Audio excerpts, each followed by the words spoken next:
Stacey and Priya of the Women's Equality Party Basingstoke branch. I'm the leader and Priya is our local elections candidate standing in the East Stratford Grove ward this Thursday. So if you live in East Stratford Grove, vote Priya. Not that we're here to talk about that, but do it anyway. It may be that a lot of you haven't heard of the Women's Equality Party because unfortunately a lot of people haven't. One of the reasons for that is that when things are said around women's equality, they tend to be sort of relegated to the lifestyle section as though it's like a nail polish colour or a jet ski or something, as opposed to the pay, rights, healthcare, media and everything of half the country. So the Women's Equality Party was founded in 2015 by Catherine Mayer, who is a writer and a journalist, and Sandy Toksvig, who is just good at everything. And you've probably all heard of or watched on Bake Off or something. And they stood up, they got together at the Women of the World conference and decided to create a party to push for gender equality. And the reason they did that was for two main reasons. Partly because for the majority of the main parties, gender equality is something they like to talk up and then sort of falls down to the bottom of the agenda. And the other reason is that gender equality isn't just about women, it's about everybody. Equality is better for everyone. That is demonstrably true. In business, when there is better representation, businesses do better. In governments, you only need to look at governments with proper proper female leadership involved and their coronavirus responses to see, when you have diversity in a government, how much better it does at governing. It's true in families when you have equal parenting and caregiving, which is one of our core objectives. Still happening.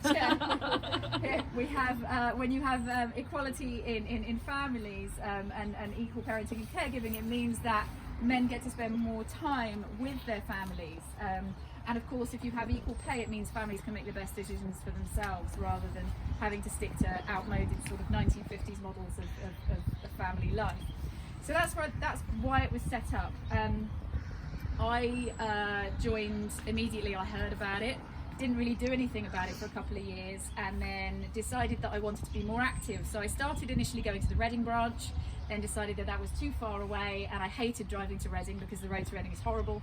So I decided to start up the Basingstoke branch, and I kind of spoke to a few people, went to a few meetings, went to community groups, tried to get some buzz around it, and it took me a few months to do it. And then I met Priya, who is awesome, and we became two of the founder members.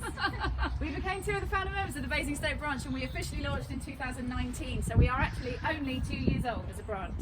And one of those years has been in a pandemic, so my God, that's been an interesting couple of years. But we've done a decent amount for a very small team, which is growing sustainably, we hope, because we don't want to get volunteer burnout. That's just an awful thing to happen. We are doing all sorts of things. We have been campaigning around domestic violence most recently. We've gotten the Councillor Simon Bound to commit to, assuming that he keeps his councillor seat and his job remit over the next week or two, to commit to pushing for the EDBC to become White Ribbon accredited. White Ribbon are the leading group in the UK that work with men and boys and engage with them to end violence against women and girls, and we've managed to get a commitment from them that they're going to do that. We have been working on climate change action. We've written a whole, sorry, that's terrible etiquette. We've written a whole thing, a whole piece on why climate action should be looked at from a feminist lens, and why, and you can read all of this on our website, by the way, I'll give you the details. And we've actually gotten the council to amend their equality impact assessment and their climate strategy because they admitted that they hadn't thought of it from our point of view, and they've said that publicly. What else are we doing? We're campaigning on school sports equality because, shockingly, in this day and age, most schools still divide secondary level. They still divide PE, girls, boys, dance, football, and that's still allowed to happen. I was shocked, but it is, and we got on board with a local schoolgirl who is amazing, who started a petition because she wanted to play football and wasn't allowed to, and we are going to be working on more on that in the coming months. What else have we been doing? We're looking at period poverty. We've been looking at period poverty. We've been looking at care. We've been looking at the new hospital and yes, the plans for we've that. written So a whole healthcare proposal, feminist-led healthcare, because women do not have equality in healthcare. And of course, what goes, for women generally goes doubly for other marginalised groups and communities as well. So that's kind of us in a nutshell, what we're all about. Do you want to talk a little bit about the core objectives and what you want to do, and talk about your candidacy a little bit as well? A little bit. So anyone that meets Stacey will end up succumbing to her and just under her wish and will, basically, to do anything. So I joined because I came back to Basingstoke as a mum and a wife, and I've got 2 little boys. We were in London before, we'd gone travelling after uni, so I haven't been in Basingstoke for a little while. Went to a sort of like women's work business thing, conference thing that was like just about getting people back into work after having time out. I met Stacey and I was like, oh my god, that's actually everything I would want to have happen and see in a political party. So I have been working with Stacey for the last couple of years, and like Stacey said, we've been doing all these amazing things, getting out there and involved with the community, and really putting that feminist lens on how things that are often sort of like overlooked by the majority, the status quo parties, as a predominantly male thing to like be working on. So our core objectives are, as a party, to have equal representation in media and business and industry, to have equal healthcare and caregiving and parenting, to see an end against violence against women and girls, and to have better representation in media. Did I mention that one? You did that one, yeah. Equal pay. Equal pay. And equal education. Access to equal education, that's right, for boys and girls. So, yeah, I mean, these are issues that are stemmed in sort of female, feminist-led issues, but they are, at the end of the day, about equality for absolutely everyone. So until everyone is equal, then no one benefits. So our pledge is really to get that equality balance readdressed, and to represent marginalised society, members of society, and to have better representation where decisions are being made. So if we were a lobbying group, we wouldn't make that impact, which is why doing the political thing does mean that we're getting noticed, we're having that engagement with council, and at a greater level, because like Stacey mentioned earlier, we've been set up 5 years ago. We have people standing in the GLAs and like standing for London Mayor. We've got people standing, we've got about 20 odd local election seats being contested around the country. We have over 80 branches now, I think, nationally. I think around 70. Around 70, sorry. Exaggerating a little bit. It fluctuates. It goes up and She'll make a good politician. Yeah, exactly. Around. I've learned quickly.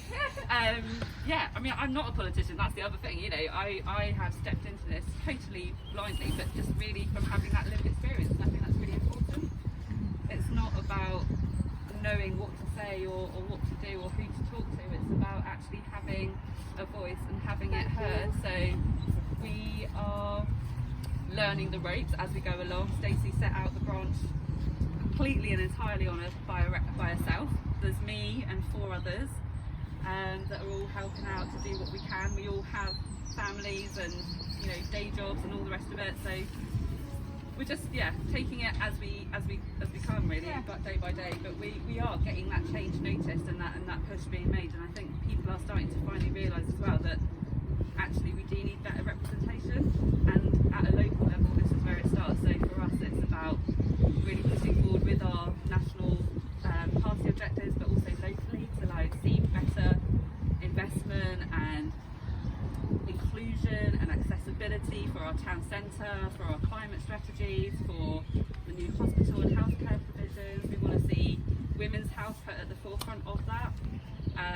We want to see better support for victims and survivors of domestic abuse and sexual harassment. We're of course, you know, with you guys as well, like on the Nordic model against that.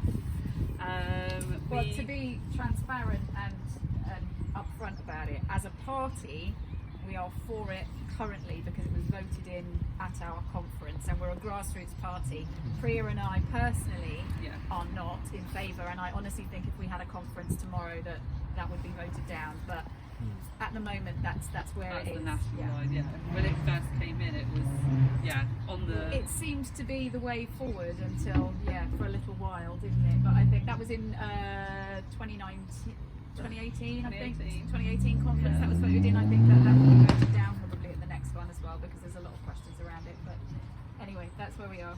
Well, you know, you get the research and the evidence, don't you? But it also is again about looking at things from a feminist point of view, from a female lens. You know, just being a female means that you put a different perspective on things. We want to see town centres and new builds that are actually built for families with proper infrastructure, safety at mind, and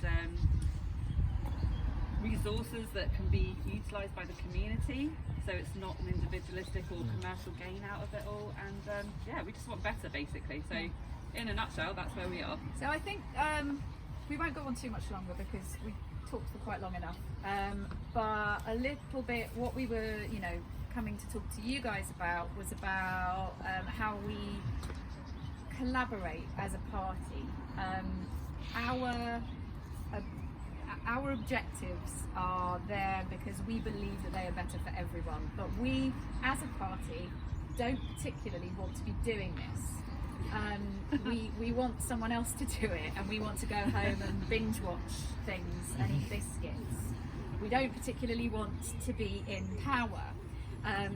So we are a collaborative, non-partisan political party that works across the lines with absolutely everybody, even the ones that we don't like, to get the job done so that we don't have to do it anymore. Every time we write a new manifesto, we bike messenger it to the offices of the other political parties with #nickable policies written on it. Take them, please. Take them and do it, and then we don't have to. If we stand in seats where the incumbent or rival politicians then want to take on our objectives, we will often stand down and campaign for those other candidates.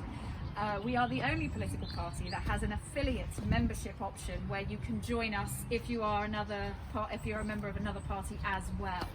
All of that is to say, well, that we're awesome, but also that we genuinely are not here to solicit your approval for us as a party, or to invite you to, or if you want to join, you can, that'd be great. We're not here to solicit your support for us. We want to find groups like this one that we can work with, because we're all working on some common ground objectives where there are Venn diagram overlaps of the things that we believe in. Then we can work with you. That's something that we sometimes have trouble with, because when you say politics, everyone becomes very, very wary. That's understandable, but you genuinely don't need to in our case, and we can prove that, just with the work that we do. So yeah, our experience has just been a little bit, interesting, and it's been a learning curve. It's been a learning curve that's quite frankly fucking vertical, but it's given us a really good perspective, I think, and an insight into setting up local groups like this one that want to work with other people. So use that experience if you have any questions, because one of the key things I think that we've learned is that there's no one right way of doing anything. You have to decide what it is that you want to do, and that can work from a grassroots level. It doesn't have to be a dictatorship, even a benign one. You can sort of crowdsource your policies, decide what you're going to do as a group, and then put those things into place. And it doesn't matter if they're immediately effective, and it doesn't matter what you see. The trick, I think, to it is consistency and perseverance. It's taken us a couple of years to get this far, and I think still most of the people in the town have never heard of us. But right now, we are being written about in the Gazette on the same level as the other parties, and that's a new thing, and that's something that's quite an achievement. And it means that more and more people are listening when we say things like equality is better for everyone, because it really, really is, and that's the point. It's not about women being in charge or women being on top or women earning more money than men. It's about having choice, and I do this, you know, because I have two sons, and I don't know who they're gonna want to be. Hey, I don't know. I don't know who they're going to turn out to be yet, but I do know that the toxic ideals of masculinity are really, really damaging for them. I know. Thank you. I know that if they want to do dance or rounders instead of playing football at school, that they should be allowed to do that. I know that, you know, the biggest risk to a young man's life is his own hands, and that terrifies the shit out of me, frankly. And that's why I do this, because dads should be allowed time with their families as well, because they shouldn't have to have that sort of provider burden put on them. It's as much about having healthier lives and more choice for men as it is for women. Yeah, I also have two boys, and they do gymnastics, and they're very conscious that there are not very many other boys doing it with them, depending on what they do. But it's I guess now, you know, seeing it from that view as well as a parent, I'm like, I just want better for my kids, for everyone else, for the family and friends and everyone that's here that lives with me in this town. I just want it to be better.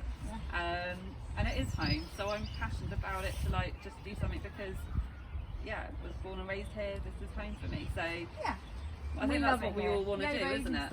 And I think we also want to say that we're an intersectional party as well. So this is the thing, like, it's not just about women and men, it's about literally anybody and everybody.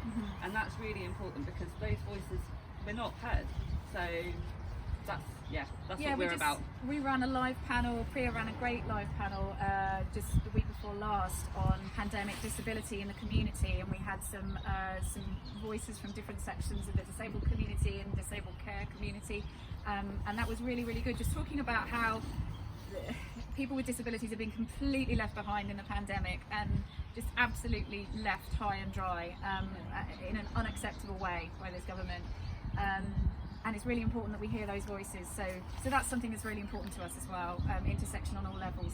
I think really we've waffled for quite long enough. Does anyone have any questions? Can I just make one point straight away? Sure.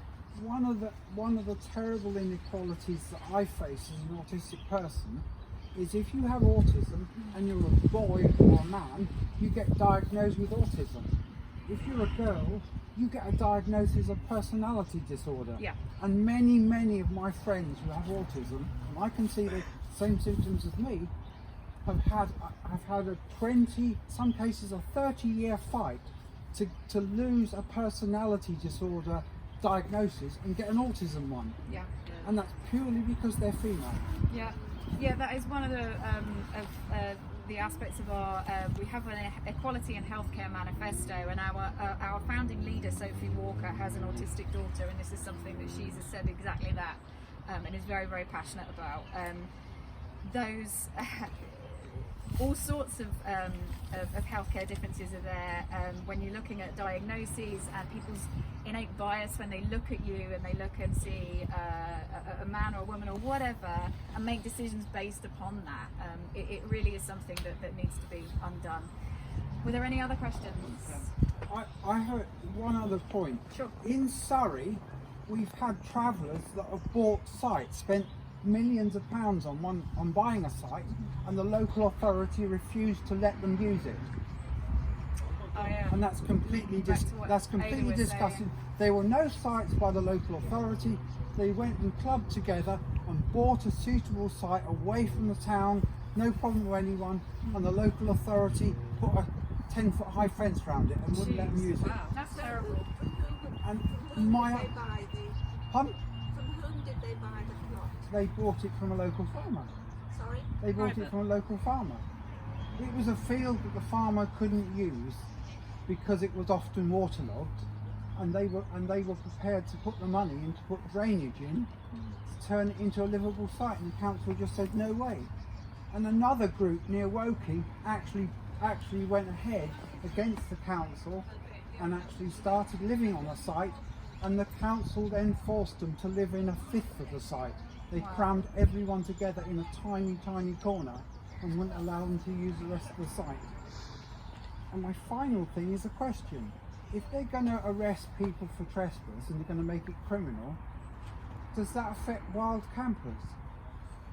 I can't answer that question, I don't know. But I mean, I've got my uncle and aunt. They're very into this sort of vegan wild camper sort of lifestyle, and they've been quite vocal about it because I think it'll quite heavily limit just. You know, it's our land at the end of the day. you know, because I wild camped a couple of weekends ago, and Yeah. after the bill, would that mean I'm liable to be arrested? With trespass, yeah. And I haven't trespassed. I wasn't wild camping on private land. I was wild camping on unused public land. Yeah. Yeah. But presumably, I'm still liable. After the act, I might still be liable to prosecution. Yeah. Yeah, well, I mean, perhaps we should say, it goes without saying maybe, that we're completely against this bill. It's a travesty. And it does everything, you know, as Ada was saying, it is there specifically to minimise and diminish our voices. Those of us that are fighting for causes, whether that be race equality or gender equality or any cause, you know, anti-Brexit, whatever, it's there so that they don't have to pay attention, you know, that it's being put in place to more easily stifle dissent, any dissent, and it's unacceptable, completely unacceptable. And you know, we are, all of us that fight for causes need to come together and work against this. Yeah. Is that all? Thank you very much.